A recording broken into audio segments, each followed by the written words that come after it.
नमस्कार। खबर उत्तर प्रदेश में आप सभी का स्वागत है। आज हम आप सभी से बात करना चाहेंगे महाराष्ट्र के विषय पर, जहां पर एक बार फिर शिवसेना के उद्धव ठाकरे सरकार को गिराने की साजिश पूरी तरह से रच दी गई है और उस साजिश में कहीं न कहीं भारतीय जनता पार्टी का बहुत बड़ा हाथ है। भारतीय जनता पार्टी के नेताओं का बहुत बड़ा हाथ है। जिस तरह से भारतीय जनता पार्टी कर्नाटक में जेडीएस कांग्रेस की सरकार को गिरा करके कर्नाटक में भाजपा की सरकार बनाई, जिस तरह से मध्य प्रदेश में एक बहुमत की सरकार कांग्रेस की कमलनाथ की सरकार को भाजपा ने गिरा करके मध्य प्रदेश में भी भाजपा ने अपनी सरकार बनाई, तो उससे आज जग जाहिर होता है कि भारतीय जनता पार्टी का लोकतंत्र में विश्वास नहीं है, प्रजातंत्र में विश्वास नहीं है, जनतंत्र में विश्वास नहीं। वह एन केन प्रकार किसी भी कीमत पर सत्ता में रहना चाहती है और सत्ता को गंवाना नहीं चाहती है और पूरी तरह से विपक्ष को वह कमजोर कर रही है और कमजोर करने के लिए उसे जो भी हथकंडे अपनाना है उसे अपनाने का पूरी तरह से कोशिश कर रही है भारतीय जनता पार्टी। इसी के लिहाज से आज महाराष्ट्र में शिवसेना सरकार को गिराने के लिए शिवसेना के 25-30 विधायकों को पहले तो गुजरात ले जाया गया, फिर गुवाहाटी ले जाया गया और उन सभी विधायकों को सूत्र बताते हैं कि 200 से 500 करोड़ रुपए का ऑफर है कि आप जो है कि किसी तरह से शिवसेना के उद्धव ठाकरे सरकार को गिरा दीजिए, आपको 200 से 500 करोड़ रुपए मिलेंगे। तो क्या यही आज का लोकतंत्र है?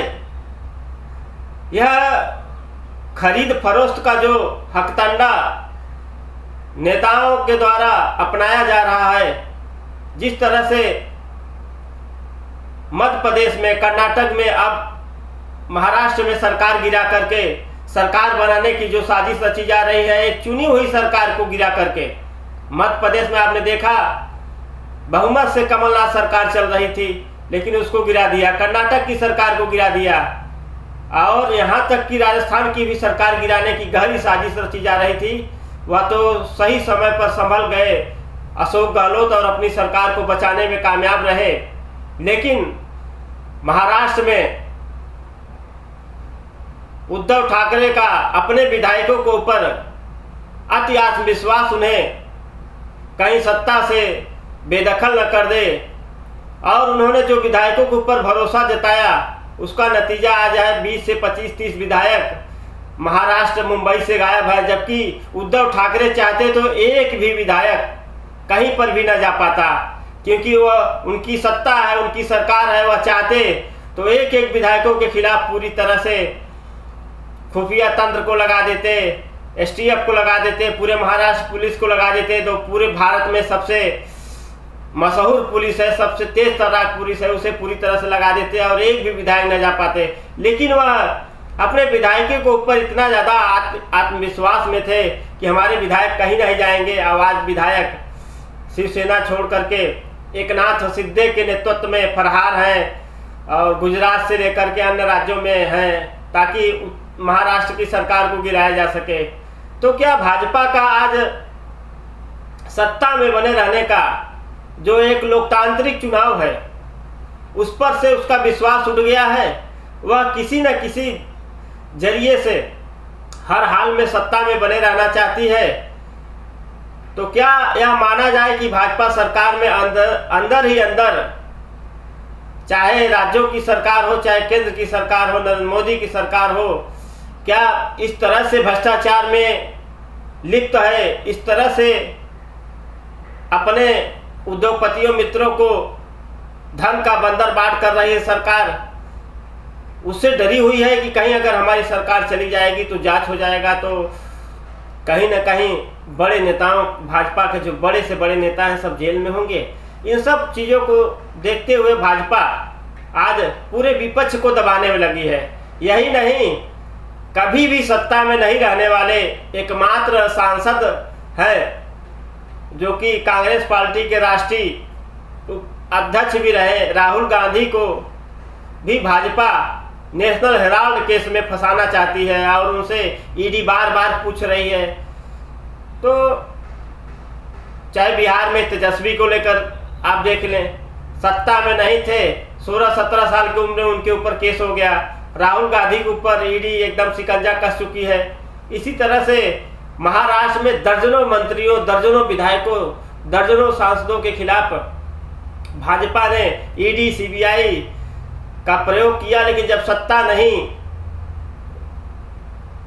नहीं गिरा पाई उद्धव ठाकरे का, तब वह खरीद फरोख्त में लिप्त हो गई और आज 200 से 500 करोड़ रुपया विधायकों को दिया जा रहा है।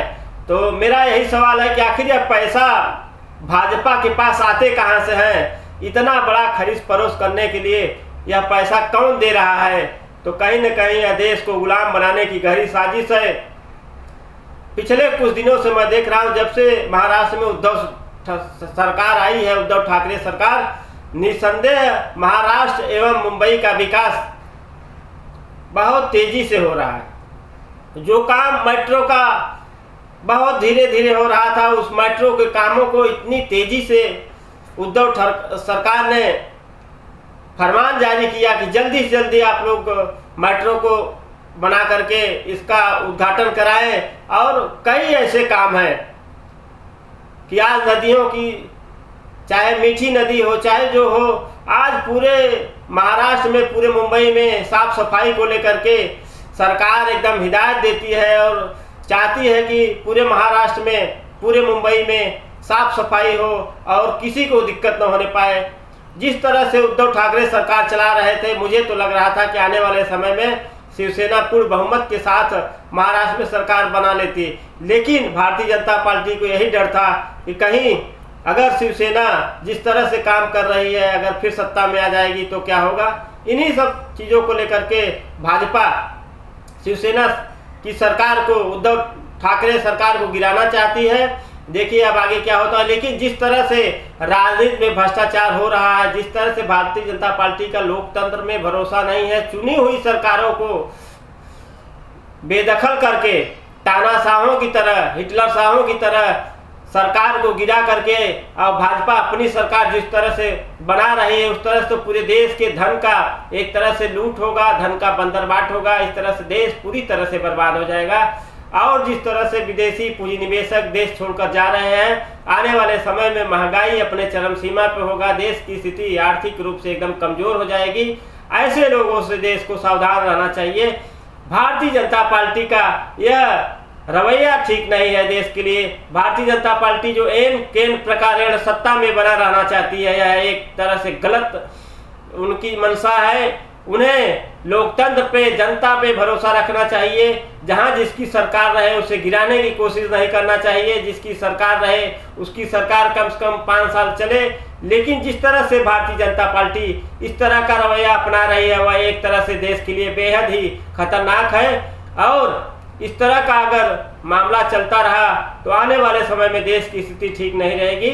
महाराष्ट्र को लेकर मैं यही कहूँगा कि अगर उद्धव ठाकरे आज भी अगर चाह लेंगे और थोड़ा भी तेजी दिखाए तो उनकी सरकार बच सकती है।